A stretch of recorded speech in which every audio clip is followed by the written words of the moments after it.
Crosby, Stills, and Nash are living proof that sometimes the whole is greater than the sum of its parts.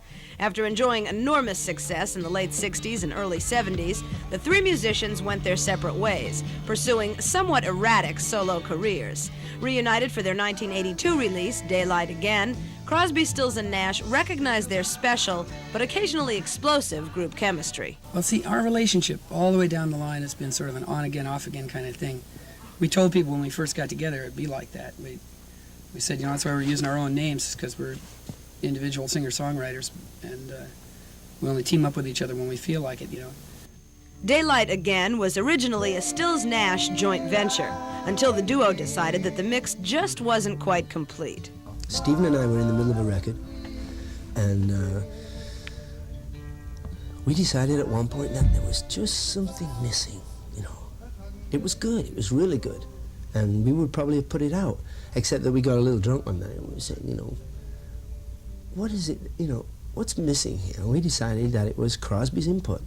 Well, we had a sort of a parting of the ways at one point, you know, but we've had a number of those, and they did decide that it just wasn't quite good enough without me. So we called up David and said, listen, you're missing. He says, I know. You know, come on down, let's see what we can do here. And it was a fine experience, and it all worked. But for Stephen Stills, it all worked a little too slowly. It could be the album that wouldn't end, and then the next one would be Son of album that wouldn't end. You know, actually, it hasn't been that long.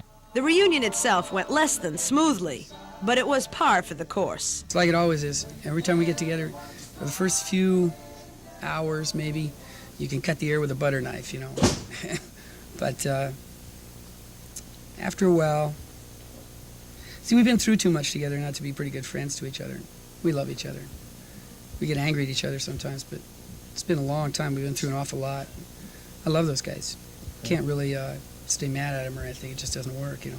What does seem to work, though, is the chemistry between three musicians who care deeply about one another. I think that's the thing I love about both of those guys most, is that they love music, man. They eat it for breakfast. They rub it in their hair. They wash themselves with it, you know.